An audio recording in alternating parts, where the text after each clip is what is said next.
आप सभी भाई बहनों का आध्यात्मिक ज्ञानात्मक चैनल की ब्रह्म मुहूर्त ज्ञान उपदेश कक्षा में एक बार फिर स्वागत है। आज की चर्चा का विषय है मैचिंग, जिसको हिंदी में कहा जाता है मिलान करना। देखिए, मिलना, मिलान करना, मेल मिलाप, ये कुछ मिलती जुलती स्थितियां हैं। इसलिए तो हमने देखिए बाएं हाथ में एक रजोगुणी स्थिति को मेल मिलाप शब्द से जोड़ा है, दाएं हाथ में हमने स्थूल शरीर की स्थिति को काले रंग से दर्शाया है। यानी कि ये मेल मिलाप, ये एक मन के स्तर की स्थितियां हैं। जैसे कहते हैं ना, दो दोस्तों के बीच में मित्रता विचारों का एक मिलने से होती है। और इसी तरह देखिए, स्थूल शरीर के स्तर पर ये जो पति पत्नी के रिश्ते भी हैं या व्यापार में भी जो रिश्ते बनते हैं, वो लाभ की स्थितियों को ध्यान में रखते हुए वो एक मैच किए जाते हैं।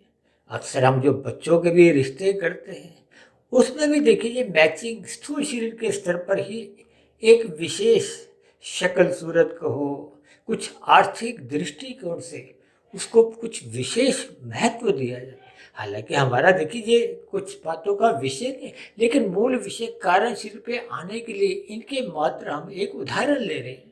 हालांकि हमारे देखिए ये जितने भी उदाहरण मैं कुछ स्थितियां अभी समझा रहा हूँ, हमारा मुख्य जो आज की वीडियो का विषय है वो थोड़ा इससे हट के है।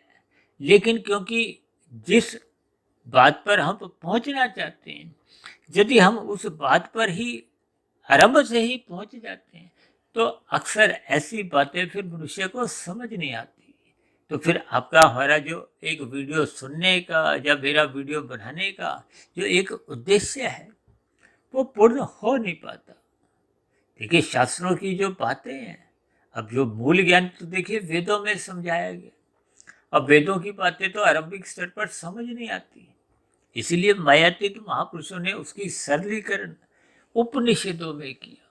उपनिषदों से भी कुछ और सरलीकरण कथा कहानियों से कुछ जोड़ते हुए कुछ उसमें रोचक स्थितियां उत्पन्न की गई, ताकि बात एक साधारण मनुष्य को समझ में आ जाए। ये माया क्या है, माया के तीन गुण कैसे कैसे कार्य करते हैं, आपके हमारे तीन शरीर क्या हैं, आत्मा परमात्मा, ये सब स्थितियां जब तक मनुष्य को क्रमबद्ध तरीके से समझ नहीं आती।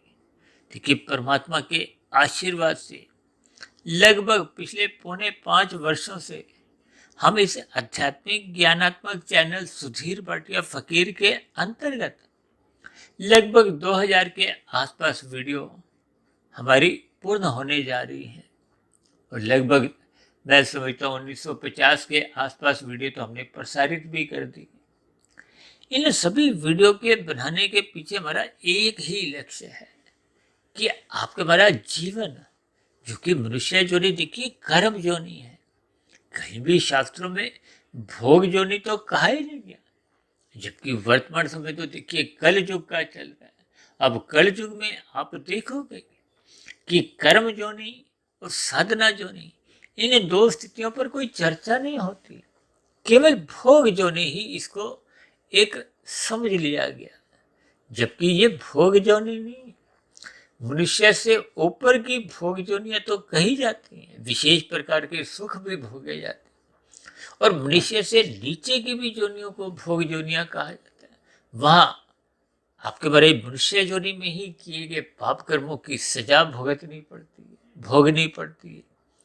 यानी कि मनुष्य से अलावा ऊपर की जोनियां हो चाहे नीचे की जोनियां हो, उनको तो भोग जोनियों से जोड़ा गया है, लेकिन मनुष्य जोनि को कर्म जोनि से जोड़ा गया है। और साधना जोनि के एक अवसर को एक विशेष रूप से कहा गया। लेकिन आज संसार में ये सभी स्थितियां कुछ लुप्त सी होती जा रही है। इसलिए हम देखिए प्रतिदिन सुबह ब्रह्म मुहूर्त ज्ञान उपदेश कक्षा में, शाम को संध्या बेला ज्ञान कक्षा में, देखिए संध्या बेला ज्ञान कक्षा में कुछ हमारे साधारण विषय होते हैं जो आपके हमारी दिनचर्या से संबंधित होते हैं। राजनीतिक दलों की गतिविधियों से भी हम ले लेते हैं। व्यापार की दुनिया में जो जो स्थितियां होती हैं, चाहे फैशन की स्थितियां हो, चाहे विज्ञापन की स्थितियां हो, चाहे खेल जगत से संबंधित कुछ स्थितियां हो, या आपके हमारी दिनचर्या में जैसी जैसी स्थितियां होती हैं, सरकारी विभागों में जो जो गतिविधियां आपको में देखने को मिलती है, उन सभी स्थितियों से हम कुछ ऐसे एक शब्द ढूंढते हुए उनकी 3 गुणों के साथ एक संबंध समझाते हुए शास्त्रों की सैद्धांतिक बातों का एक मूल अर्थ जानने का प्रयास करते, ताकि सुबह ब्रह्म मुहूर्त ज्ञान उपदेश कक्षा की वीडियो भी समझ में आ जाए। हालांकि ये जो आज हमने मैचिंग शब्द देखिए बहुत बड़े आकार में लिखा है, मेरे मन में कुछ देखिए जब तरंगे आती हैं, जो मैं बात समझाना चाहता हूँ, फिर जैसे जैसे परमात्मा की प्रेरणा से मुझे कुछ शब्द मिलते हैं, चाहे वो हिंदी का हो चाहे वो इंग्लिश का हो, क्योंकि जो शब्द अधिक प्रचलित होते हैं उन प्रचलित शब्दों को ही हम अपनी वीडियो का एक नाम लेने में हमें आसानी रहती है, बात को समझाने में हमें भी आसानी रहती है और आपको बात समझने में भी आसानी रहती है। क्योंकि ये जो शब्द है, चाहे हिंदी के हों चाहे इंग्लिश के हों या कोई देखिए अन्य भाषा की, हालांकि हमारा देखिए कोई अन्य भाषाओं के ऊपर तो कोई कभी वीडियो बनी नहीं, ये एक माध्यम है कि हम बात को समझ सकें।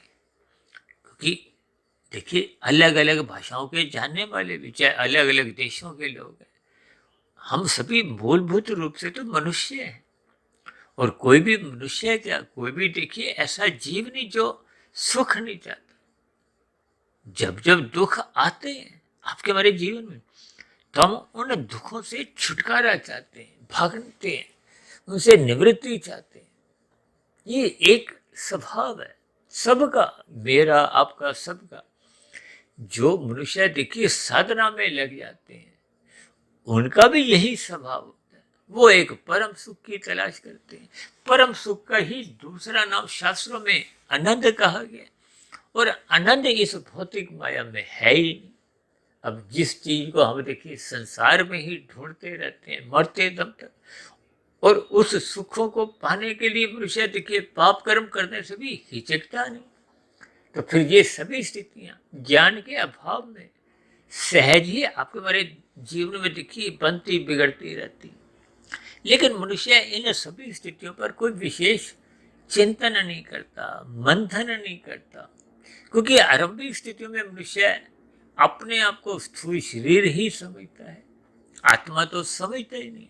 और ऐसे कितने ही भाई बंधु जिनकी संख्या देखिए 10, 20, 50% नहीं, मेरा तो अपना ऐसा व्यक्तिगत मानना है कि 90% से अधिक लोगों ने तो कभी अपने कारण शरीर का नाम ही नहीं सुना। देखिए कारण शरीर हम जैसा जैसा बना लेते हैं, तो स्थूल शरीर की मृत्यु आने के बाद उस कारण शरीर के आधार पे ही आपकी हमारी अगली जोनी का निर्धारण होता है। अब यदि मनुष्य का कारण शरीर बिगड़ रहा है तो संभवतः फिर मरने के बाद पुनः मनुष्य जोनी की प्राप्ति नहीं होती।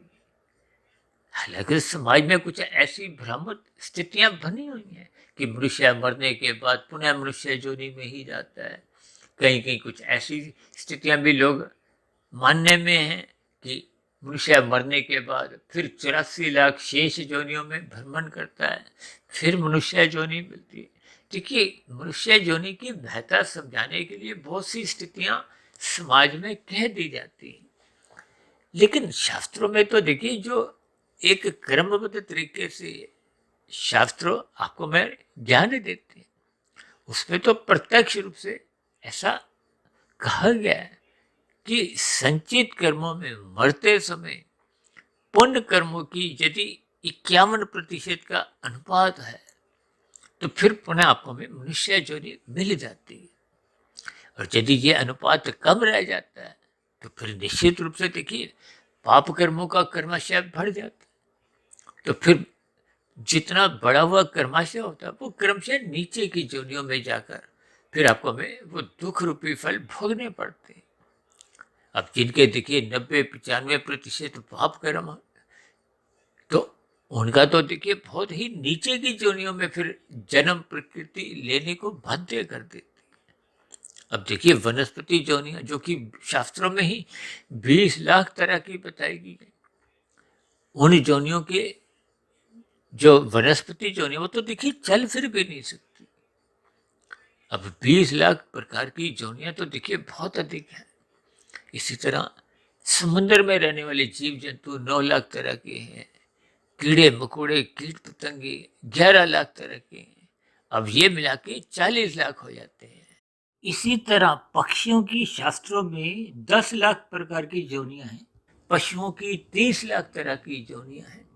अब पशुओं में और इंसानियों में देखिए काफी अधिक समानताएं हैं। दोनों के जन्म लेने की देखिए मैथुन स्थितियां हैं।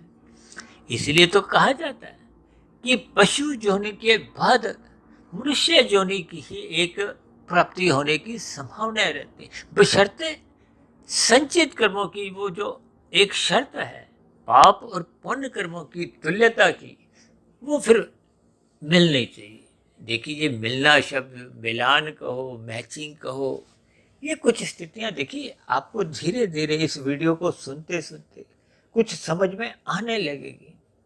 समझ में आने के उपरांत फिर आपके हमारे जीवन में देखिए एक सकारात्मक परिवर्तन आने की संभावनाएं बनने लगती हैं। क्योंकि हमारा आपका उद्देश्य क्या है? ये जो मैचिंग के नीचे मैंने देखिए बाह्यकरण और अंतःकरण, ये दो सफेद रंग से शब्द लिखे हैं। इनका ही एक विशेष महत्व है। देखिए बाह्यकरण का अभिप्राय तो प्रकृति के जो भारी गुण तमोगुण रजोगुण और सतोगुण की स्थिति है।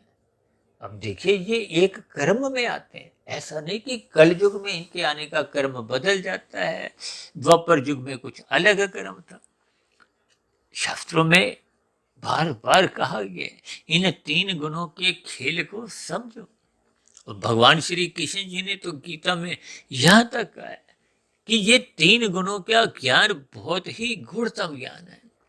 अक्सर मेरी चर्चा में आपने ये शब्द बार बार सुने होंगे कि इन 3 गुणों में हम जिस जिस गुण का जितना जितना संग सकाम भाव से करते हैं, फिर वैसा वैसा रंग आपके हमारे अंतःकरण में। अब देखिए बाहरीकरण प्रकृति के बाहर के गुण है, तमोगुण रजोगुण और सतोगुण। शास्त्रों में तो बार बार कहा जाता है ना कि तमोगुण से 10 गुना अच्छा रजोगुण है, रजोगुण से भी 10 गुना अच्छा सतोगुण है।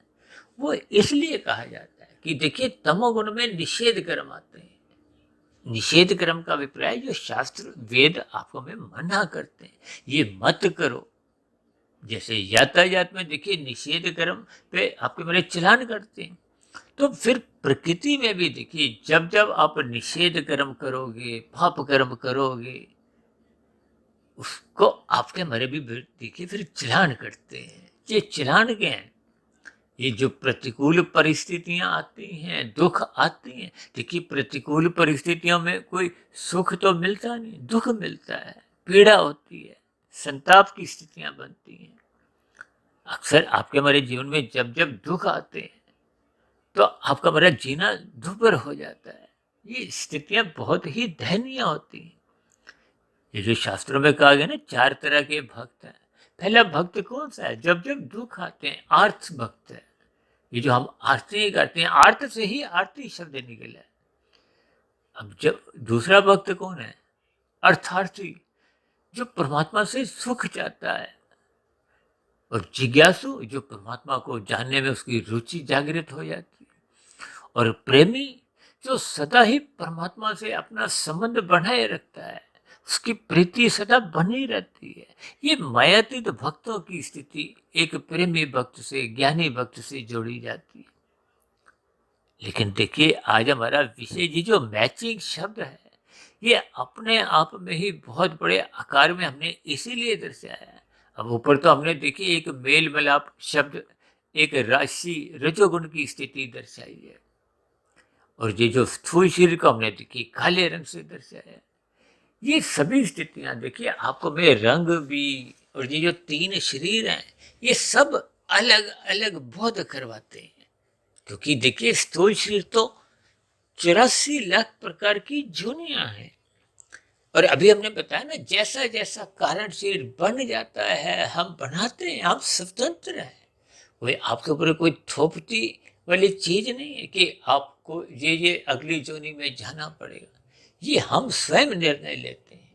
हालांकि देखिए, नीचे की जोनियों में तो कोई भी जाने का इच्छुक नहीं होता, और ऐसी तो कितनी ही जोनी है जिनके मैं अभी नाम लूंगा तो आप नाम सुनने से भी घबराओगे। ये सभी स्थितियां बहुत ही एक ज्ञान पूर्वक आपको मैं समझनी चाहिए। अब कोई चाहता है कि कबूतर बने, कोई ऐसा भी नहीं चाहता कि वो पशु जोनी में गाय बने, जिसकी अक्सर भारत जैसे देश में तो पूजा होती। ये सभी स्थितियां मनुष्य को ज्ञान पूर्वक समझनी होगी। कौन से पाप कर्म है, कौन से पुण्य कर्म है। अक्सर मनुष्य अपने जीवन में ऐसे कितने ही हजारों लाखों करोड़ों पाप कर्म कर जाता है जिनका उसको बोध ही नहीं रहता कि ये पाप कर्म भी है। क्योंकि संसार में एक साधारण मनुष्य का ज्ञान धुंधली स्थिति में है। उसको शास्त्रों का क्रमबद्ध तरीके से ज्ञान समझ नहीं आता। समझ इसलिए नहीं आता क्योंकि वो सत्संग नहीं करता, सत्वगुण का संग ही नहीं करता। देखिए, जब मनुष्य सत्वगुण का संग ही नहीं करता तो फिर उसके जीवन में ज्ञान में स्थितियां उजागर ही नहीं होती। देखिए, भले ही हम सभी आत्मा ज्ञान स्वरूप है, लेकिन अनादि काल से हम प्रकृति के जो इन तीन गुणों का जो हम क्रमशः संग करते आए हैं। देखिए, सतोगुण का संग तो एक मुक्तिदायक है। ये जो रजोगुण और तमोगुण की ही स्थितियां, ये दोनों ही मनुष्य को बांधती हैं। इसीलिए तो तमोगुण और रजोगुण को एक बंधनदायक कहा है। हालांकि रजोगुण उतना बांधता नहीं है, तमोगुण बांधता है। क्योंकि तमोगुण के अंतर्गत मनुष्य पाप कर्म करता है, और पाप कर्म तो देखिए एक सजा है। ये जो नीचे की 80 लाख प्रकार की तामसी जोनियां है, ये निकृष्ट जोनियां है, दुखमयी है, कष्टमयी है। लेकिन परमात्मा तो देखिए न्यायकारी के साथ साथ परम दयालु है। अब किए गए पाप कर्मों की सजा देखिए माफ तो की नहीं जा सकती। तो फिर ऐसी स्थितियों में परमात्मा क्योंकि परम दयालु हैं, उन्होंने नीचे की सभी जोनियों के जीवों को क्रमशः अचेत रखा है, ताकि उनको अपने दुखों का बोध नहीं हो।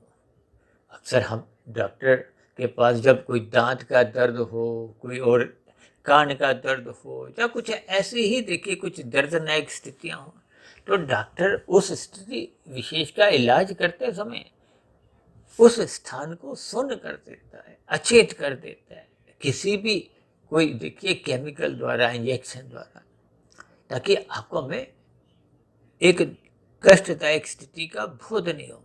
इसलिए परमात्मा ने नीचे की जोनियों को क्रमशः अचेत रखा हुआ है। लेकिन आपको हमें तो सचेत इसलिए रखा है ताकि आपको हमें नए कर्म करने हैं, साधना करने का आपको हमें एहसास होना चाहिए। ये जन्म मरण की स्थितियों से निकलने का आपको में एक अवसर है। क्योंकि मनुष्य जोनि एक कर्म जोनि के साथ साथ साधना जोनि का अवसर इसलिए कहा गया क्योंकि यदि हम अपने कारण शरीर को पूर्ण रूप से शुद्ध कर लेते हैं। देखिए, हमने कारण शरीर को सफेद रंग से क्यों दर्शाया है? इसलिए इस एक पूर्ण शुद्ध स्थिति है। जैसे हम देखिए बल्ब ट्यूब घर पे शाम को जलाते हैं, ये प्रकाश की स्थिति एक शुद्ध मानी जाती है। देखिए, भौतिक स्तर पर प्रकाश कहा जाता है, आध्यात्मिक स्तर पर ज्ञान कहा जाता है। अब स्थूल शरीर के स्तर पर देखिए आपको में ठोकरे नहीं लगे, इसलिए तो शाम को जैसे ही अंधकार में स्थितियां होती हैं, सूर्य अस्त होता है, तो अंधकार सहज ही अपने अस्तित्व में दिखने लगता है। इसलिए तो देखिए हम बल्ब ट्यूब जलाते हैं ताकि तन को क्रियाएं करते समय कोई नुकसान नहीं हो, पीड़ा नहीं हो, कोई दुर्घटना नहीं हो, ठोकरे नहीं लगे। लेकिन मन के स्तर पर हम ज्ञान का दीपक जब जलाते नहीं, तो ये जो काम, क्रोध, लोभ, मोह, अहंकार, ये 5 विकार हैं। ये देखिए कभी चोर बन जाते हैं, कभी ये राक्षस बन जाते हैं। और राक्षस रूपी विकार तो देखिए कब कितने बड़े बड़े पाप कर्म करवा जाते हैं। ये हत्या जैसे जो अपराध हैं, जघन्य अपराध माना जाता है। ये बलात्कार जैसा एक जघन्य अपराध है, जिससे देखिए मैं अपना एक व्यक्तिगत रूप से ऐसे मनुष्यों को देखिए हजारों लाखों जोनियों तक फिर दुख भोगने पड़ते हैं। देखिए ये बहुत ही सूक्ष्म स्थिति है। सभी स्थितियों पर देखिए शास्त्रों पर कोई अलग से एक चर्चा नहीं आती, लेकिन ये गुणों के लक्षणों के आधार पे कर्मों की स्थितियों को आपको में पहचानना होता है। देखिए कुछ पाप कर्म होते हैं जो एक मनुष्य को थोड़ा सा कष्ट देते हैं, तो वो बहुत हल्के पाप है। कुछ बहुत गहरे तल पे सारी उम्र के लिए दुख देते हैं, और किन्हीं किन्हीं परिस्थितियों में देखिए वो पूरा परिवार बिखर जाता है। अक्सर कभी कभी कुछ ऐसी स्थितियां देखने को मिलती हैं कि किसी की लापरवाही से गाड़ी चलाते समय दूसरे की कोई मृत्यु हो जाती है। अब उसका पूरा परिवार बिखर जाता है। आर्थिक स्तर पे ये कई स्थितियां देखिए, ये कर्मों की स्थितियां बहुत ही सूक्ष्म स्तर पर इनके बहुत ही गहरे अर्थ होते हैं।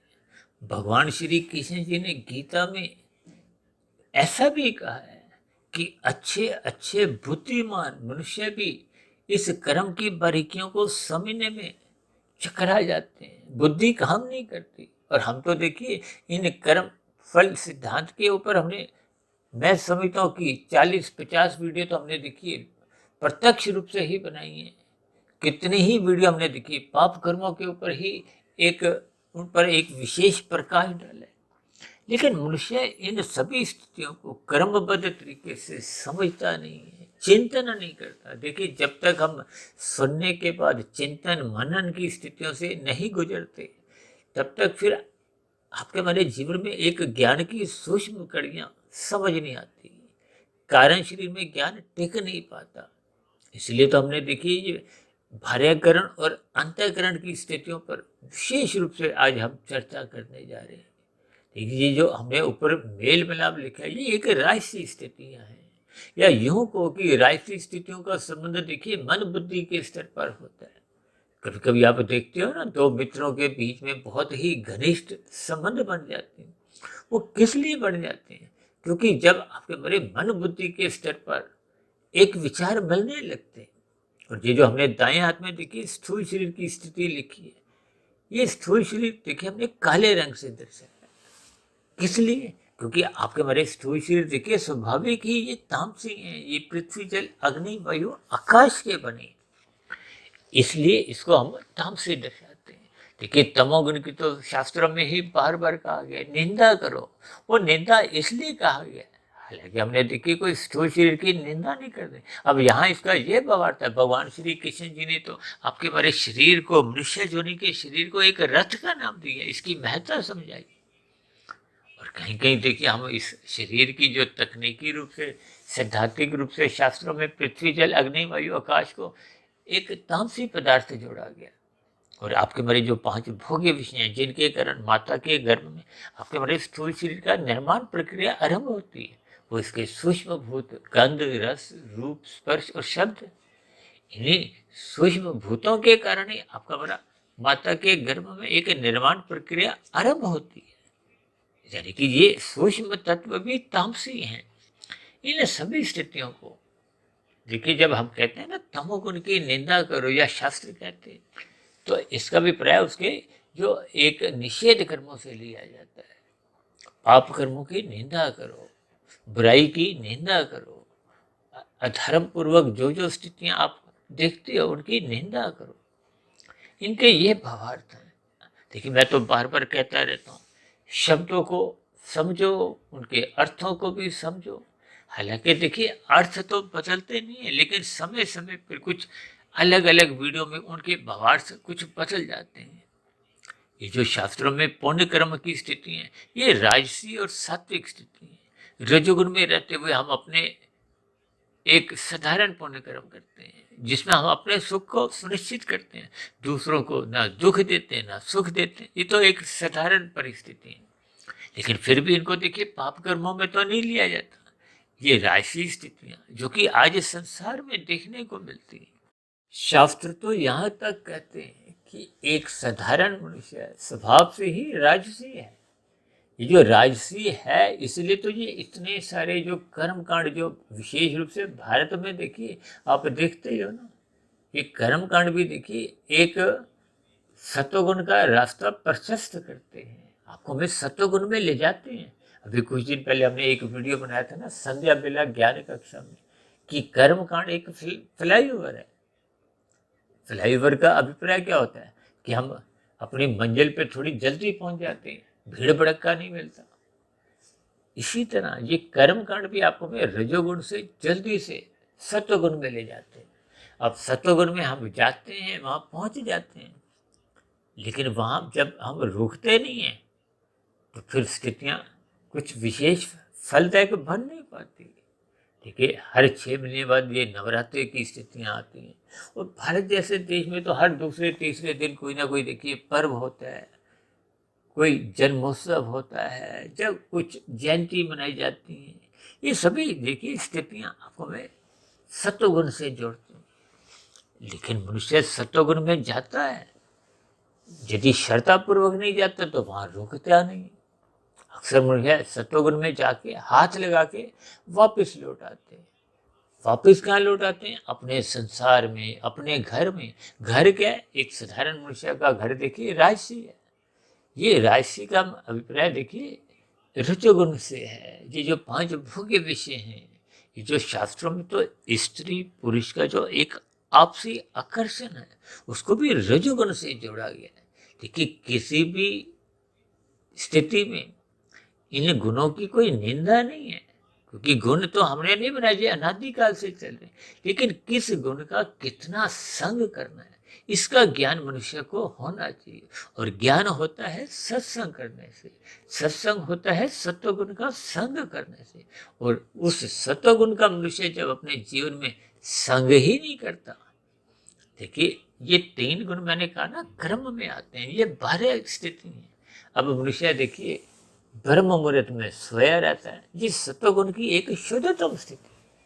देखिए 24 घंटे की ये दिन रात है, 8-8 घंटे की जो एक गुणों के आने का क्रम है, क्योंकि शास्त्र में कहा गया तीनों गुण नित्य बने रहते हैं। जैसे परमात्मा को देखिए सच्चिदानंद कहा गया, आत्मा को सत्य चित्त कहा जाता है, और ये जो माया है, माया के 3 गुणों को, इनको सत्य कहा जाता है। ये चित्त नहीं है, जब चित्त नहीं है तो इसका मतलब ये जड़ है। जड़ का मतलब जिसमें अपने आप किसी भी प्रकार की कोई एक क्रिया नहीं संभव है। ये माया जो हम बार बार कहते हैं परिवर्तनशील है, परिवर्तनशील है, हर क्षण इसमें परिवर्तन होता है, ये परमात्मा की ब्रह्म शक्ति इसमें निहित रहती है, इसलिए ये एक परिवर्तनशील नजर आती है। तकनीकी रूप से ये जड़ है।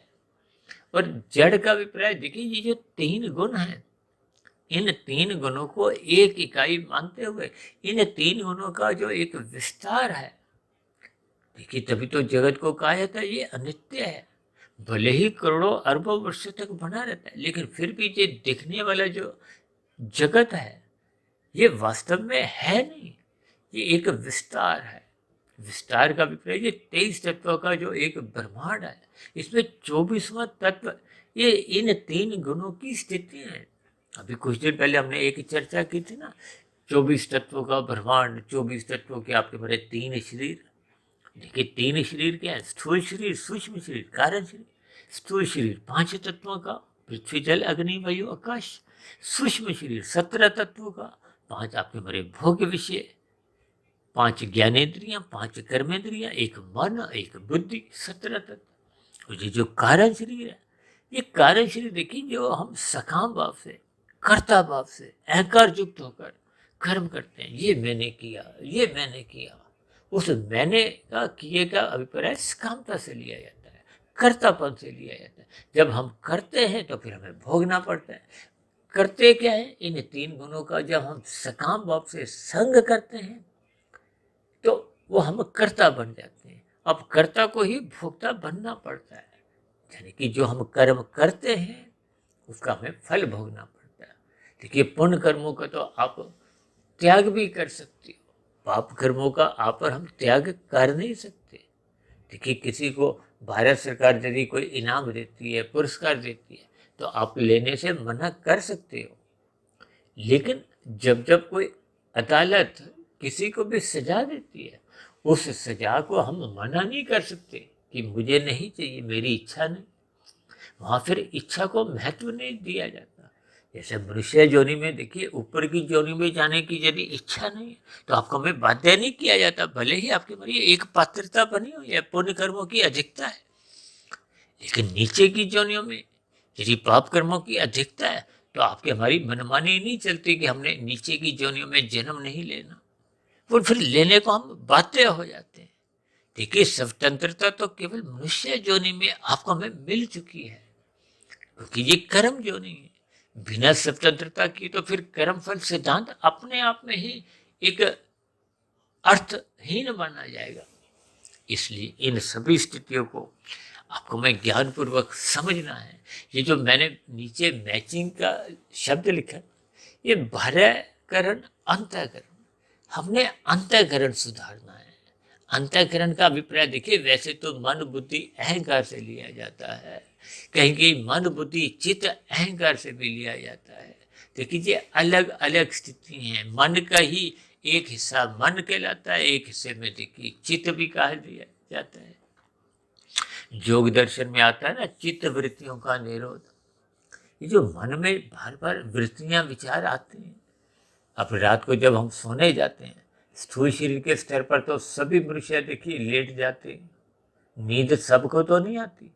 क्यों नहीं आती?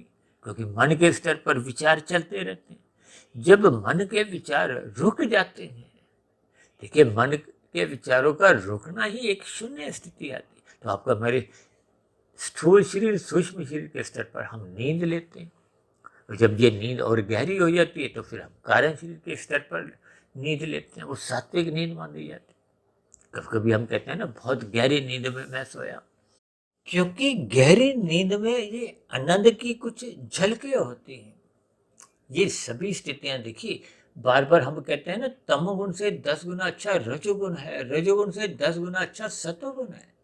इसके पीछे के देखिए तर्क ये दिए जाते हैं कि निषेध कर्म, पाप कर्म मत करो, छीन कर प्रकृति के फलों को मत खाओ, मेहनत करो, कृत करो।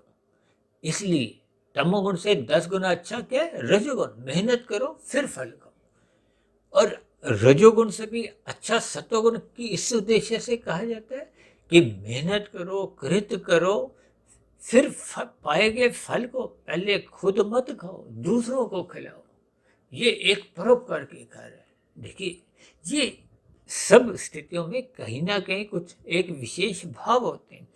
उन भावों को मनुष्य कभी कभी समझ नहीं पाता, तो फिर शास्त्रों का यथार्थ ज्ञान उनके भावार्थ रूप में समझ नहीं आता। इसलिए तो बार बार कहा जाता है, तमोगुण से 10 गुना अच्छा रजोगुण है, रजोगुण से 10 गुना अच्छा सतोगुण है, और सतोगुण से भी 10 गुना अच्छा विशुद्ध सतोगुण, जिसकी आपको हमें साधना करनी है। इसलिए तो आपको हमें सात्विक स्थिति मजबूत करनी है, सत्वगुण का संग करना है, ब्रह्म मुहूर्त में उठना है। किस लिए? ताकि आपका हमारा कारण शरीर शुद्ध हो।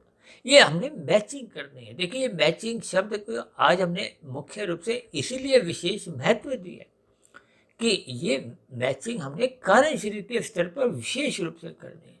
अक्सर हम कहते हैं ना, स्थूल शरीर के स्तर पर कोई सफलता हासिल करते हैं तो वो मात्र 1% की सफलता है। उससे गहरे तल पर जो सफलता है वो सूक्ष्म शरीर के स्तर पर है।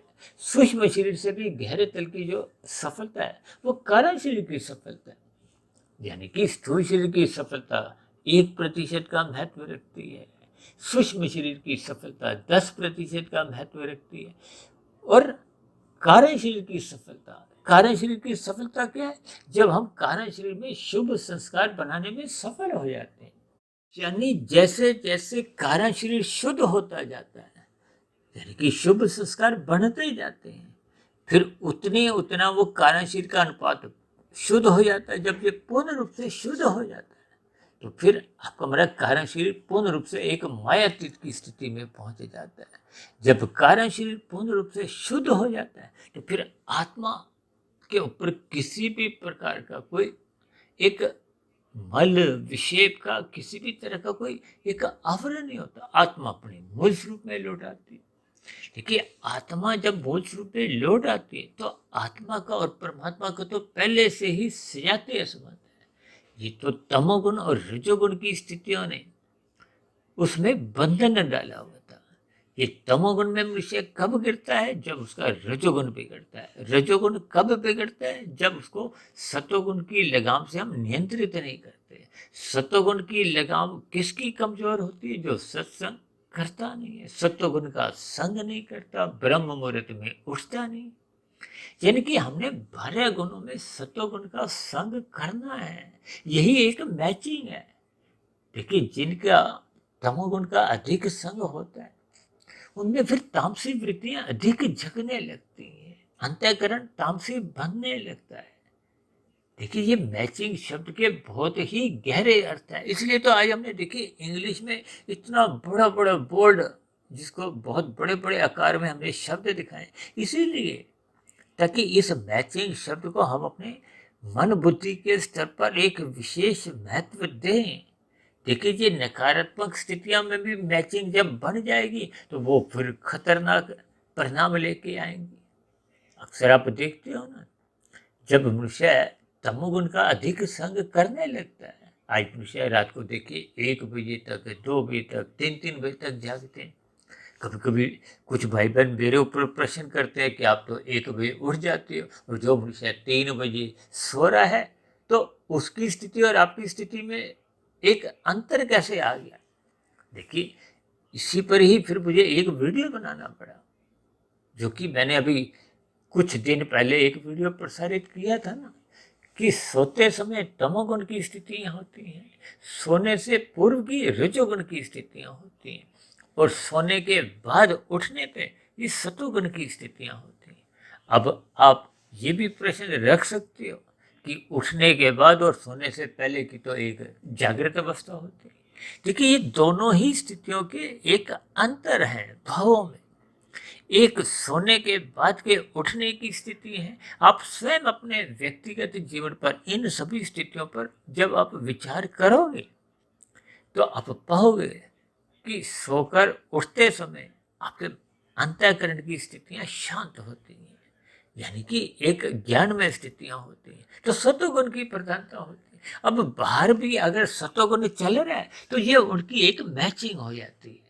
इसलिए तो बार बार कहा जाता है कि ब्रह्म मुहूर्त में उठो। ब्रह्म मुहूर्त में किस लिए उठो? क्योंकि वो एक सत्वगुण की एक शुद्धतम स्थिति है। अक्सर लोग देखिए, शास्त्रों में भी मेरा पढ़ने में आए 4 से 6 कह दिया जाता है, लेकिन मैं तो अपनी सभी वीडियो में सूर्य निकलने से पूर्व के ये 2 घंटे 40 मिनट की स्थिति है। और हमने तो एक बार वीडियो 2 घंटे 40 मिनट के नाम से ही बनाया था ब्रह्म मुहूर्त की ऊपर। देखिए, ये सभी स्थितियां, देखिए 24 घंटे के दिन हैं, 8-8 घंटे में तीनों गुण अपने क्रम में आते हैं। 8-8 घंटे में ये देखिए 3 अलग अलग स्थितियां होती हैं। एक गुण प्रधान होता है, दूसरा गुण गौण होता है, और तीसरा गुण अति गौण की स्थिति में होता है। अब गौण कौन सा होता है? जो अभी गुजरा हुआ था। अब जैसे शाम को क्या है, देखिए तमोगुण कब आरंभ होता है? जब सूर्य ढलता है। सूर्य के ढलते ही तमोगुण का आगमन हो जाता है, यानी कि तमोगुण प्रधान स्थिति में आ गया। अब इससे पहले अभी गुजरा हुआ गुण कौन सा था? वो रजोगुण था। तो फिर ऐसी स्थिति में प्रधान गुण कौन सा हुआ? तमोगुण। गौण गुण कौन सा हुआ? रजोगुण, जो अभी बीत के गया। और अति गौण कौन सा है? वो सतोगुण, जो अभी बहुत दूर अभी आया ही नहीं। और ऐसे ही ये स्थितियां फिर आगे बढ़ती जाती हैं। देखिए, जब फिर दूसरी स्थिति क्या आती है? घोर तमोगुण की। क्यों? क्योंकि वो गुजरा हुआ रजोगुण दूर हो चुका है और आने वाला सतोगुण अभी जगा नहीं है। तो फिर ऐसी स्थिति में ये घोर तमोगुण गिना जाता है, जिसको हम बार बार कहते हैं ना, नींद लेनी चाहिए। उससे अगले जो 2 घंटे 40 मिनट की भी स्थितियां हैं, देखिए 8 घंटे को जब आप 3 से भाग दोगे तो ये 2 घंटे 40 मिनट की स्थितियां आती हैं। यानी कि एक घोर तमोगुण है, और तीसरा तमोगुण भले ही प्रधान होता है, अब वो थोड़ा कमजोर पड़ने लगता है, क्योंकि अब तीसरा जो विशेष गुण है वो सत्वगुण का आगमन होने जा रहा है। इसलिए ये स्थितियां देखिए, आप क्रमबद्ध तरीके से आप कॉपी पेंसिल लेकर इन पर जैसे जैसे आप चिंतन करोगे, लिखते जाओगे तो बात आपको समझ में आती जाएगी। लेकिन ये सूक्ष्म स्थितियों पर आपको में चिंतन करना होता है, एकाग्र स्थिति में बैठना होता है। ऊपरी ऊपरी स्तर पर तो देखिए बातें कभी कभी समझ आ भी जाती हैं, तो फिर 5, 10, 15 मिनट में फिर वो भूल भी जाती हैं। लेकिन जब आपके मेरे इन सभी ज्ञानमय स्थितियों के संस्कार कारण शरीर में शुभ रूप में बन जाते हैं, वही आपकी हमारी एक शुद्ध कमाई है, जो कि मनुष्य जोनि में ही संभव है। शेष जोनियों में तो देखिए सत्संग करने की ये स्थितियों का कुछ एक औचित्य ही नहीं। इसलिए तो कहा गया है, मनुष्य जोनि का लाभ उठाओ, ब्रह्म मुहूर्त में उठो, रात को जल्दी सो जाओ। अक्सर मेरी इन सभी स्थितियों पर कुछ लोग हल्के में भी लेते हैं, मजाक में भी लेते हैं, क्योंकि हम बार बार कहते रहते हैं कि सत्संग करो, रात को जल्दी सो जाओ, मोहनात्मक स्थितियों से बचो, हानि की स्थितियों से बचो, सुबह ब्रह्म मुहूर्त में उठ जाओ, लाभ कमाओ। देखिए सुबह तो परमात्मा लुटने के लिए ही घूमते हैं। देखिए घूमने का मतलब ये नहीं कि देखिए उस स्थिति विशेष में रहते हैं। परमात्मा तो देखिए एक सर्वव्यापी सत्ता है। कोई ऐसा क्षण ही नहीं, कोई ऐसा स्थान ही नहीं जहाँ परमात्मा की शक्ति नहीं। लेकिन एक अच्छे भावार्थ से, ताकि हम ब्रह्म मुहूर्त में उठें, उस परमात्मा को लूटें। हम परमात्मा को तो लूटते नहीं है, सोए रहते हैं, और दिन में जब जगते हैं तो फिर हम संसार को लूटते हैं, छल कपट ठगी अनीतिगत कार्य करते हैं। तो फिर आपका हमारा पाप कर्मों का क्रमशः बढ़ता है। लेकिन जब हम दूसरों को लूटते हैं किसी भी तरह से, तो आपका हमारा पाप कर्मों का क्रमशः बनता है। इसलिए हम सभी भाई बहनों को अपने अंतःकरण को प्रकाशित करना होगा, ज्ञान में स्थिति में स्थित करना होगा। अब देखिए जिनके अंतःकरण में तमोगुण की प्रधानता है, अब तमोगुण की जब प्रधानता अधिक होती है तो ऐसे मनुष्य जो रात को जगते हैं, तो बाहर भी तमोगुण चल रहा है, उनके अंतःकरण में भी देखिए तमोगुण की प्रधानता है, यानी कि बुरे संस्कार बने हुए हैं। तो फिर वो बाहर के बुरे परिस्थितियां, यानी कि बाह्यकरण और अंतःकरण में फिर मैच हो जाता है। अब ऐसा मैच होने से वो फिर खतरनाक परिणाम आते हैं, मनुष्य बड़े बड़े पाप कर्म कर जाता है। देखिए जिनके अच्छे संस्कार बने होंगे, उनको ये ब्रह्म मुहूर्त का समय, जो सतोगुण की शुद्धतम स्थिति होती है, वो एक विशेष लाभ करवाती है। ये देखिए मैचिंग को बहुत ही सूक्ष्म स्तर पर आपने हमें समझना है। हालांकि मैंने देखी ये जो स्थूल शरीर और सूक्ष्म शरीर मेल मिलाप की, ये हमने केवल एक आरंभिक स्थितियां रखी हैं, ताकि बात मैचिंग की थोड़ी सी आपको समझ में आ जाए। जबकि मैचिंग का मेरा देखिए स्थूल शरीर सूक्ष्म शरीर से कोई विशेष एक भावात्मक अर्थ नहीं है। देखिए स्थूल शरीर के स्तर पर तो देखिए अक्सर आप देखोगे मेल मिलाप बने रहते हैं। व्यापार की दुनिया में देखिए अच्छे अच्छे लोग साझेदार बन जाते हैं, मन नहीं मिलते। देखिए मन मिलना एक अलग स्थिति है, जो कि अभी हमने बताया था ना कि दो दोस्तों में कभी कभी ये पति पत्नी में भी देखिए मन मिले होते हैं। अब जहाँ कभी मन नहीं मिलते, केवल स्थूल शरीर ही मिलते हैं, तो ये एक बहुत ही एक निचली स्थितियां होती हैं। देखिए स्थूल शरीर के स्तर पर ये जो मेल मिलाप की स्थितियां अपना कोई विशेष महत्व रखती नहीं है। देखिए इन सभी स्थितियों के मैं तो कुछ कुछ एक आरंभिक स्तर पर ही समझाता हूँ। इनके गूढ़ रहस्य आपको स्वयं को समझने हैं। यानी कि स्थूल शरीर के स्तर पर देखिए ये जो एक मैचिंग की स्थितियां हैं, ये कोई विशेष महत्व रखते नहीं है। ये तो देखिए रिश्तेदारों में, परिवारों में भी स्थूल शरीर के स्तर पर तो मैचिंग पहले से ही बनी होती है, ये अर्थहीन मानी जाती है।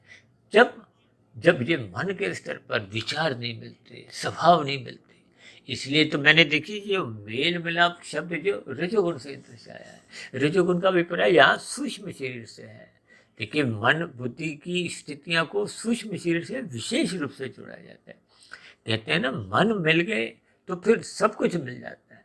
कभी कभी मन नहीं मिलते तो फिर ऊपरी स्थितियों में तो देखिए जैसे दो देशों के बीच में भी देखिए मेल मिलाप होते रहते हैं, स्थितियां बनती बिगड़ती रहती हैं। ये मन की स्थितियां एक अलग महत्व रखती हैं। लेकिन आज हमारा जो मुख्य केंद्र बार बार घूम फिर के जो जा रहा है वो है कारण शरीर की स्थिति। इसीलिए तो हमने देखी कारण शरीर के बाह्यकरण और अंतःकरण की स्थितियां सफेद रंग से दर्शाई हैं। मैचिंग शब्द को भी हमने सफेद रंग से इसलिए दर्शाया है। देखिए, मैचिंग शब्द का अभिप्राय सफेद रंग से इसलिए कि हमने ये एक सात्विक स्थिति की मैचिंग करनी है। यानी कि आरंभिक स्थितियों में देखिए जिनका अंतःकरण चाहे तामसी भी है, उनको भी देखिए सत्वगुण का संग करना होगा, ब्रह्म मुहूर्त में उठना होगा। फिर जैसे जैसे आपका हमारे अंतःकरण की स्थितियों में सुधार आता जाएगा तो फिर वो मैचिंग थोड़ी थोड़ी मिलने आरंभ हो जाती है। अब जिनके अंतःकरण देखिए सुधर चुके हैं, उनकी मैचिंग तो बहुत जबरदस्त बन जाती है। उनकी आध्यात्मिक उन्नति के दरवाजे खुलने लगते हैं। देखिए, मैचिंग को आप योग से भी जोड़ सकते हो। जैसे आत्मा और परमात्मा की मैचिंग है, दोनों का सजातीय संबंध है। मैचिंग का अभिप्राय आप सजातीय संबंध से भी ले सकते हो। जैसे आपके मेरे शरीरों का विषय भोगों से एक मैचिंग है। क्यों? क्योंकि आपके मेरे स्थूल शरीरों का जो एक जन्म है, क्योंकि माता के गर्भ में स्थूल शरीर का निर्माण के पीछे का कारण क्या है? वो सूक्ष्म भूत है, गंध, रस, रूप, स्पर्श और शब्द। देखिए, गंध का अभिप्राय किससे है? पृथ्वी तत्व से, रस का जल से, रूप का अग्नि से, स्पर्श का वायु से और शब्द का आकाश से।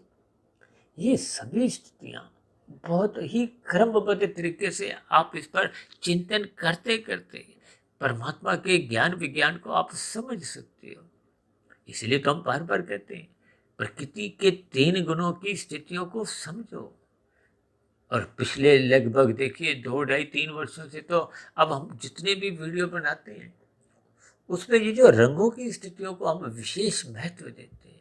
आरंभिक स्थितियों में देखिए हमें भी इतना बोध नहीं था कि हम इनको एक विशेष रंगों से दर्शाते, लेकिन जैसे जैसे परमात्मा देखिए हमें कुछ विशेष प्रकार का ज्ञान हमें भी देते हैं, तो फिर वैसे वैसे हम भी अपने इन वीडियो में कुछ एक सुधार लाने शुरू कर देते हैं। देखिए, हम तो इनको रंगों से भी दर्शाते हैं, छोटे बड़े एक उनके आकार से भी दर्शाते हैं। जैसा कि आज हमने देखिए मैचिंग सबको बहुत बड़ा आकार दिया है, सफ़ेद रंग का दिया है। यानी कि आपने हमें एक अपना अंतःकरण को सुधारना है, बाह्यकरण से मैच करवाना है, ताकि आपके बड़ी योग की स्थितियां उत्पन्न हो। परमात्मा देखिए सच्चिदानंद है, हम देखिए सच्चिदानंद बन तो नहीं सकते, लेकिन हमने अपनी मूल स्थिति, क्योंकि आत्मा तो ज्ञान स्वरूप है, यानी कि परमात्मा सच्चिदानंद है, हम सत्य चित्त हैं, हमने सत्य चित्त की स्थिति को कायम रखना है। कायम रखने का अभिप्राय क्या है? कि आत्मा का जो एक मूल स्वरूप है उस स्थिति विशेष में आपको हमें लौटना है, और उस स्थिति विशेष की प्राप्ति के लिए आपको हमें साधना करनी है। साधना करने से ही ये कारण शरीर शुद्ध होगा। जब ये पूर्ण रूप से शुद्ध हो जाएगा तो फिर ये आत्मा पे किसी भी प्रकार का ये तामसी राशि, ये जो देखिए तमोगुण के स्थिति को मल से जोड़ा गया। अब मल तो हमेशा ही हम त्याग करते हैं, सुबह उठकर जब तक हमारा आपका मल त्याग नहीं होता तो आपको हमें हल्कापन नहीं लगता, यानी कि मल को त्यागना है। और ये जो राशि स्थिति है ये विक्षेप की स्थिति है। ये जो 5 भोग्य विषय हैं, गंध, रस, रूप, स्पर्श और शब्द, मनुष्य इन 5 भोग्य विषयों में उसकी चंचलता बनी रहती है। कभी एक विषय भोग भोगा, फिर दूसरा, फिर तीसरा, फिर चौथा, फिर पांचवा, फिर पहले का दूसरे का नंबर आया। देखिए, ये बहुत ही एक व्यवहारिक स्थिति है। बस इन सभी स्थितियों को ज्ञान पूर्वक आपको में समझना है। अपने अंतःकरण में ये बाह्यकरण की जो मैचिंग है वो देखिए सत्वगुण का संग करने में ही है। इसलिए आपको हमें ये सत्वगुण का संग विशेष रूप से करना है। अभी कुछ दिन पहले हमने एक संध्या बेला ज्ञान कक्षा में एक वीडियो प्रसारित की थी, जिसमें हमने सोने का समय समझाया था कि सूर्य डूबने के 2 घंटे 40 मिनट बाद की स्थिति, और जगने के समय को हमने देखिए सूर्य निकलने से पूर्व के जो 5 घंटे 20 मिनट की स्थिति है। हालांकि बहुत लोगों ने उस पर थोड़ा एक आपत्ति भी जताई थी, लेकिन देखिए हम सभी बातें तर्कपूर्वक एक प्रकृति के 3 गुणों की स्थितियों को देखते हुए आत्मा परमात्मा के जो एक दिव्य गुणों को देखते हुए आपके मेरे 3 शरीरों की जो जो स्थितियां हैं, देखिए शास्त्रों में तो क्रमबद्ध तरीके से सब कुछ समझाया है, लेकिन हम शास्त्रों को क्रमबद्ध तरीके से पढ़ते नहीं। देखिए हम इस मिले हुए जीवन में जितनी आध्यात्मिक उन्नति कर लेते हैं, यही तो आपकी मेरी शुद्ध कमाई है। और यदि इस जीवन में हम देखिए 15% की शुद्ध कमाई करते हैं, तो अगली मनुष्य जोनि में फिर हमें 16% से आगे की कमाई करने का एक अवसर मिलता है। फिर हम जितनी जितनी कर लेते हैं, उदाहरण के लिए अगले जन्म में हम 43% पे पहुंच गए, फिर 43 से शेष, ये करते करते जब पूर्ण स्थितियां बन जाती हैं, यानी कि जब कारण शरीर पूर्ण रूप से शुद्ध हो जाता है, ये शुद्ध होते ही ये मायातीत की स्थिति समझी जाती है। अब मायातीत की स्थिति का अभिप्राय क्या है कि अब उसका कारण शरीर पूर्ण रूप से शुद्ध हो चुका है। अब स्थूल शरीर के मरते समय तक ही वो अपना प्रारब्ध भोगना है, और उसके बाद उसको एक नया भौतिक शरीर की प्राप्ति होने का एक बंधन नहीं है।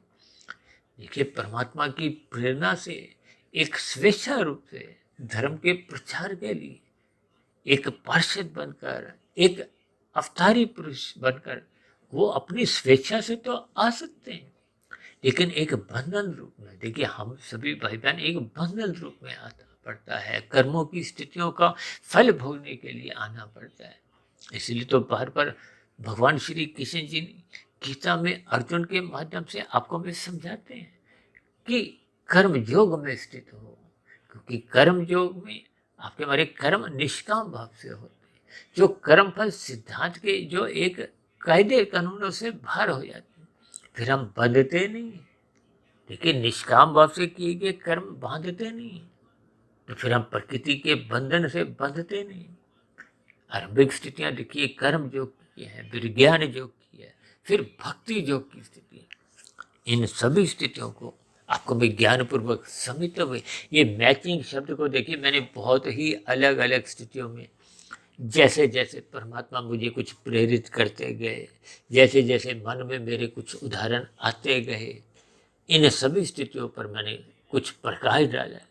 हो सकता है मेरे समझाने में भी देखिए कुछ कमियां रह जाती हैं, क्योंकि मैं भी एक मायाबद्ध ही हूँ, लेकिन फिर भी प्रकृति के इस ब्रह्म मुहूर्त के समय विशेष में इन स्थितियों पर जैसे जैसे हम कुछ प्रकाश डालते हैं, वो डाले गए प्रकाश पर, बोले गए शब्दों पर या दिए गए उदाहरण वो सही दिशा में कार्य करते हैं, ताकि एक साधारण मनुष्य को बात समझ में आ जाए। क्योंकि सत्वगुण का संग करना ही सत्संग है, और सत्वगुण का जो एक शुद्धतम स्थिति है वो ब्रह्म मुहूर्त की कही गई है, क्योंकि ये तर्क संगत आधार है। जैसे अभी हमने घोर तमोगुण की स्थिति समझाई थी, देखिए सूर्य निकलने से पूर्व का वो शुद्धतम सत्वगुण की स्थिति है, जो गुजरा हुआ तमोगुण है वो अब सो चुका है, और आने वाला जो रजोगुण है, संसार है, वो भी जगह नहीं है। इसलिए इस सत्वगुण की इस शुद्धतम स्थिति का आपको में लाभ उठाना चाहिए। देखिए लाभ हम जितने बड़े स्तर पर उठाते जाते हैं, और ये जो मैं 1-1:30 बजे उठ जाता हूँ, क्योंकि उठने के बाद सत्वगुण प्रधान होता है। अब उठने के बाद ये जो बाहर का अभी जो अंतिम स्थितियां कभी कभी कुछ तमोगुण की बनी भी होती हैं, वो भी फिर उठने के कारण वो जो सत्वगुण उसका व्यक्तिगत रूप में प्रधान होता है, वो फिर सत्वगुण ही आपका मरा उस तमोगुण पर एक विजय प्राप्त कर लेता है, और उसके बाद तो देखिए सत्वगुण अपने आप में ही आने लगता है। फिर ब्रह्म मुहूर्त की स्थिति, ये सभी स्थितियां, यानी कि फिर आपका हमारा जैसे जैसा अंतःकरण पहले का बना होता है, फिर वो वैसे वैसे लाभदायक स्थितियां एक बनाता जाता है। कुल मिलाकर ये जो मैचिंग की स्थितियां हैं, इनका आपको मैं विशेष स्तर पर देखिए सत्वगुण की जितनी भी स्थितियां हैं, इनका आपको हमें लाभ उठाना चाहिए। इस स्थिति विशेष में आपको हमें सोना नहीं चाहिए। देखिए ये सभी स्थितियां कर्मबद्ध तरीके से आपको हमें जितनी गहरे तल पर समझ में आ जाएंगी, क्योंकि ये गुणों की स्थितियां बहुत ही सूक्ष्म स्तर पर समझ में आते आते भी हम कभी कभी एक भ्रम की स्थितियों में पहुंचे जाते हैं। अक्सर हम इन 3 गुणों को देखिए 1, 10, 100, 1000 से समझाते हैं, देखिए, परमात्मा तो एक सच्चिदानंद की स्थिति है। तमोगुण को हम 1 से दर्शाते हैं, रजोगुण को 10 से और सतोगुण को 100 से। ये जो हम बार बार कहते रहते हैं ना कि रजोगुण की उपेक्षा करो, किस लिए? क्योंकि ये देर सवेर मनुष्य को तमोगुण में गिराता है। अब तमोगुण में क्यों गिराता है, उसका कारण क्या है कि रजोगुण 10 की स्थिति है, तमोगुण 1 की स्थिति है। आप और हम व्यवहार में देखिए ना, जब जब आपका मेरा रजोगुण, विषय भोग, संसार बढ़ने लगता है, कब मनुष्य बीच बीच में तमोगुण में गिरता रहता है। देखिए, 1 और 10 में अंतर कितना है? 8 मकानों का। अक्सर हम इनको एक पड़ोसी शब्द से संबोधित करते हैं। हमने तो इस पर 2, ढाई, 3 साल पहले एक बहुत बड़ा वीडियो भी बनाया था कि तमोगुण, रजोगुण ये एक पड़ोसी है। अब पड़ोसियों के देखिए, कभी कभी दूर से हाथ मिलते हुए नजर आते हैं, कभी कभी पास से भी मुलाकात होती है, और कभी कभी एक दूसरे के घर में आना जाना फिर आरंभ हो जाते हैं, रिश्ते बनने लगते हैं। ये सभी स्थितियां आपका मेरा रजोगुण बिगड़ने के कारण फिर मनुष्य तमोगुण में कब कितना गहरे तल पर गिरता जाता है, मनुष्य को इसका बोध नहीं रहता। क्योंकि तमोगुण प्रधान होगा या रजोगुण प्रधान होगा, दोनों ही स्थितियों में मनुष्य का सतोगुण कमजोर होने लगता है। देखिए, सतोगुण 100 की स्थिति है और रजोगुण 10 की स्थिति है। 10 का पड़ोसी कौन है? 1। और 100 10 से दूरी पे है। इसी तरह ये जो तामसी मनुष्य है, जिनका तमोगुण प्रधान है, वो प्रधान गुण क्या है? तमोगुण 1 की स्थिति है। उसका पड़ोसी कौन है? 10 की स्थिति है। और दूरी पे कौन है? वो सतोगुण है। यानी कि तामसी मनुष्य है चाहे राजसी मनुष्य है, इन दोनों का ही सतोगुण कमजोर होता है। कमजोर क्यों होता है? क्योंकि वो दूरी पे है, वो नजर नहीं आता। इसलिए तो ये जो कर्मकांड राजसी मनुष्यों के लिए कि उनके रजोगुण बिगड़े नहीं, उनका संसार बिगड़े नहीं, उनके भोग अमर्यादित नहीं हो। ये जो शास्त्रों में 4 प्रकार के पुरुषार्थ कहे गए ना, धर्म, अर्थ, काम, मोक्ष, ये अर्थ और काम का जो एक जोड़ा है, इनके बाहर एक जो पहरेदार वो धर्म है। कहते हैं ना, धर्म की 4 दीवारी के भीतर ही अपने अर्थ का अभिप्राय देखिए धन कमाने से होता है। काम का अभिप्राय ये जो आपके भरी भोग इच्छाएं होती हैं, कामनाएं होती हैं, ये अर्थ और काम ये एक जोड़ा है। इसको धर्म की 4 दीवारी के भीतर में ही रखो। और जब जब हम देखिए अर्थ को अधिक महत्व देते हैं, धर्म की मर्यादाएं तोड़ने लगते हैं, सतोगुण का संग नहीं करते। देखिए, सतोगुण को हो, धर्म को हो, गुरु को हो, शास्त्र को हो, ये सब परमात्मा की नजदीकियां दिलाने में सहायक होते। यदि हम इनको महत्व ही नहीं देते, देखिए धर्म को अपने कर्तव्य कर्म से जोड़ा जाता है। और अक्सर हम तो देखिए लाल बत्ती, हरी बत्ती पर चलने से ये जो स्थितियां होती हैं, इसको हम धर्म से जोड़ते हैं कि लाल बत्ती पे आपको रुकना एक धर्म है, हरी बत्ती पे चलना आपका हमारा एक अधिकार है। उस स्थिति विशेष में दूसरे मनुष्य जो लाल बत्ती पे खड़े हैं, वो अपने कर्तव्य कर्मों का पालन करते हैं। तो फिर ऐसी स्थिति विशेष में जब हमारे लिए लाल बत्ती होती है, तो हमें भी उस लाल बत्ती पे रुकना होगा, दूसरों के अधिकारों की रक्षा करनी होगी। यही तो परस्पर देखिए सहयोग देना। एक स्थिति में देखिए, एक व्यवस्था में अपने अपने जिम्मेदारी को निभाना ही एक धर्म है, इंसानियत है, मानवता है। अब मनुष्य धर्म को देखिए कुछ आडंबरों से जोड़ देता है। वो सभी स्थितियां मनुष्य में फिर वो भटकाव लाती हैं, संघर्ष की स्थितियां उत्पन्न करती है। अक्सर मनुष्य धर्म को संप्रदाय से जोड़ने लगती है।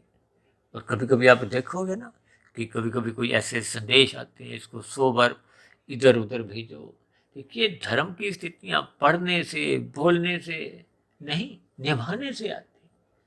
हम सभी भाई बहनों को अपने अपने कर्तव्य कर्मों का ईमानदारी से पालन करना ही धर्म है। और जो मनुष्य अपने धर्म का पालन नहीं करता, तो उसका सतोगुण कमजोर होने लगता है। कमजोर सतोगुण होने पे ये जो अर्थ और काम ये बिगड़ने लगते हैं, ये फिर अपना नंगा नाच खेलते हैं। यानी कि जब धर्म की मर्यादा ही नहीं है, इनको रोकने टोकने वाला नहीं है। तो फिर ये अर्थ और काम बिगड़ जाते हैं। ये बिगड़े हुए अर्थ और काम ही देखिए कब कितने पाप कर्म करवाने लगते हैं, मनुष्य को बोध नहीं होता। तो फिर ऐसी स्थितियों में देखिए धर्म की न्यूनता की या सत्वगुण की न्यूनता होते ही ये अर्थ और काम अमर्यादित हो, कितने ही पाप कर्म करवाते हुए आपका हमारा कर्माशय बिगाड़ते हैं। और बिगड़ा हुआ कर्माशय से फिर देखिए बुरे संस्कार बनते हैं। और बुरे संस्कार बनते बनते ये मन बुद्धि में बार बार फिर पुनः बुरे फुरने आते हैं, बुरे विचार आते हैं। फिर बुरे विचार मन बुद्धि के स्तर पर जो आएंगे तो फिर वो बार बार भोगों में भी लगाएंगे, बार बार पाप कर्म भी लगवाएंगे करवाएंगे। तो फिर ऐसी स्थितियों में वो आपका हमारा कर्मशय बहुत गहरे तल पर बिगड़ता जाता है। बिगड़ते बिगड़ते जब स्थूल शरीर का एक प्रारब्ध समाप्त हो जाता है, मृत्यु आ जाती है, तो फिर उस स्थिति विशेष में वो बिगड़ा हुआ कर्मशय मनुष्य को फिर बहुत नीचे की जोनियों में जन्म लेने को बाध्य कर देता है। अब मुझे ध्यान आ रहा है, एक बार हमने 4 साल पहले शायद एक वीडियो बनाई थी, सांप सीढ़ी का खेल। अक्सर हम अपने बचपन में देखिए सांप कीड़ी का जो जब 90-95 पे हम पहुंचते हैं, सांप काटने पे हम पुनः नीचे गिर जाते हैं। तो फिर गिरे हुए से पुनः गीटी में नंबर आते आते हम ऊपर चढ़ते हैं। अब किसी को देखिए वनस्पति जोनि में यदि जन्म प्रकृति लेने को बाध्य कर देती है कर्मफल सिद्धांत के अनुसार, क्योंकि कर्माशय इतना बिगड़ चुका है, तो फिर वहां से धीरे धीरे हजारों लाखों करोड़ों अरबों, ये मैं इसलिए स्थितियां समझा रहा हूँ क्योंकि एक साधारण मनुष्य को ये जो 84 लाख प्रकार की जोनियों का भ्रम भी समाप्त हो, अंधविश्वास समाप्त हो, और मनुष्य मरने के बाद पुनः मनुष्य योनि को ही प्राप्त होता है। देखिए अब मुझे ध्यान आया कि एक हमने वीडियो बनाई थी मनुष्य के मरने के बाद का अगला जन्म, जो लगभग बहुत बड़ी वीडियो थी, 3 घंटे के आसपास की। उस वीडियो विशेष में हमने विस्तार से इन सभी स्थितियों पर एक विशेष चर्चा रखी थी। यानी कि हम सभी भाई बहनों को अपना कार्यशील शुद्ध करना है। जब तक ये शुद्ध नहीं होगा, शुद्ध होता है सत्वगुण का संग करने से। देखिए श्रद्धा पूर्वक सत्संग होते होते होते होते फिर उसका हमने चिंतन करना है। देखिए श्रद्धा पूर्वक सत्संग में स्थूल शरीर और सूक्ष्म शरीर करते हैं, और ये जो एक राशि विषय सत्संग बेमन से करते हैं, इनका कोई विशेष लाभ मिलता नहीं है। क्यों? क्योंकि मन बुद्धि के स्तर पर फिर उस पर पुनः चिंतन संभव नहीं है, क्योंकि मन के स्तर पर तो हमने श्रद्धा रखी नहीं थी, तो फिर वो सुना हुआ अधूरा ज्ञान पर चिंतन संभव नहीं है। जब चिंतन नहीं होता सूक्ष्म शरीर मन बुद्धि के स्तर पर, तो फिर कारण शरीर में संस्कार बन नहीं पाता। ठीक है, सूक्ष्म शरीर से कारण शरीर में पहुंचने में ही बहुत लंबा समय लगता है। लेकिन स्थूल शरीर की स्थिति 1 की है, मन बुद्धि की स्थिति 10 की है। अब 10 से 100 यानी कि कार्य शरीर में पहुंचना है, तो फिर 10, 11, 15, 20, 30। इसलिए मैं कभी कभी अपनी चर्चाओं में कहता हूँ ना, बुरे संस्कार समाप्त करने में और अच्छे संस्कार बनाने में ये पूरा मिला हुआ जीवन भी छोटा पड़ जाता है। ये संस्कार अलग स्थितियां हैं। अब स्थूल शरीर के स्तर पर इसलिए तो बार बार कहा जाता है कि बुरी आदतों से बचो। ये बुरी आदतें आरंभ तो देखिए एक बहुत छोटे स्तर पर होती है, फिर हम उस पर पुनः करते हैं तो वो मन बुद्धि के स्तर पर स्वभाव बन जाता है। और ये बार बार जब हम करते हैं तो फिर वो कार्य शरीर में संस्कार बन जाता है, और संस्कार बनने के बाद फिर मन बुद्धि के स्तर पर उनकी स्मृतियाँ आती हैं, पुनः विचार आते हैं, फिर स्थूल शरीर के स्तर पर फिर दोबारा पाप कर्म होता है। तो ये जो चक्र कर्माशय का, ये अपने आप ही बनता बिगड़ता रहता है। ये बनता बिगड़ता मैंने 2 शब्द इसलिए भी कहे हैं क्योंकि ये मैचिंग यदि देखिए तमोगुण के स्तर पर होगी तो भी वो अपना असर दिखाएगी, यदि ये रजोगुण के स्तर पे होगी तो संसार में पूर्ण रूप से गहरे तल पर लगाएगी। और यही मैचिंग आपको मैं देखिए सत्वगुण के स्तर पे करनी है, ताकि आपका हमारा कारण शरीर शुद्ध हो। कारण शरीर शुद्ध होते होते आपका हमारी आत्मा अपनी मूल स्थिति में लौटने लगे, ताकि आत्मा और परमात्मा का जो एक सजातीय संबंध है वो आपका हमारा पूर्ण रूप से स्थापित हो। ये जन्म मरण की जो एक बंधन रूपी स्थितियाँ ये समाप्त हो, तो ऐसी सभी शुभ स्थितियाँ सकारात्मक रूप से सतोगुण के स्तर पर मैचिंग की आपके हमारे भी बनने लगे। यानी बारह जो सतोगुण की स्थितियाँ हैं उसका हम संग निरंतर बढ़ाते जाएं, ताकि आपका हमारा अंतःकरण शुद्ध होता जाए। शुद्ध अंतःकरण होते हुए फिर भारी रजोगुण भी आपका हमारा कोई बिगाड़ नहीं ला पाते, भारी तमोगुण भी फिर आपका हमारा कोई बिगाड़ ला नहीं पाते। क्योंकि जब अंतःकरण मजबूत होता है, अधिक अनुपात में शुद्ध हो चुका होता है, तो ये भारी गुण जो क्रमशः एक क्रम में आते हैं वो आपका हमारा कोई बिगाड़ ला नहीं पाते। और एक पूर्ण स्थिति बनने पे हम जन्म मरण के बंधन से मुक्ति पा लेते हैं और सदा सदा के लिए, एक लंबे काल के लिए, एक आनंदमय स्थिति में आध्यात्मिक शरीर की प्राप्ति कर परमात्मा के सानिध्य में हम आनंदमय जीवन बिताते हैं। तो ऐसी सभी शुभ स्थितियाँ हम सभी भाई बहनों के जीवन में भी बनने आरंभ हो। इन्हीं शुभ कामनाओं के साथ आज की चर्चा विशेष को यही विश्राम देते हैं। फिर भी आज की चर्चा संबंधित आपके मन में कोई प्रश्न उठ रहे हो, क्योंकि चर्चा कुछ अपने आप में ही देखिए कुछ गंभीर थी। हालांकि मैंने दाएं बाएं कई प्रकार के इधर उधर के उदाहरण देते हुए कुछ संसारी स्थितियों को भी कुछ विशेष स्तर पर समझाने का एक प्रयास किया है, ताकि कहीं से भी बात आपको में समझ में आ जाए, आपका मेरा सत्वगुण का संग करने का एक इच्छा जागे, ब्रह्म मुहूर्त में उठने का स्वभाव जगे, ताकि आपके हमारी एक क्रमिक विकास सात्विक दृष्टिकोण से होने लगे। तो ऐसी सभी शुभ स्थितियां हम सभी भाई बहनों की बनने आरंभ हो। इन्हीं शब्दों के साथ अब चर्चा विशेष को यहीं विश्राम देते हैं।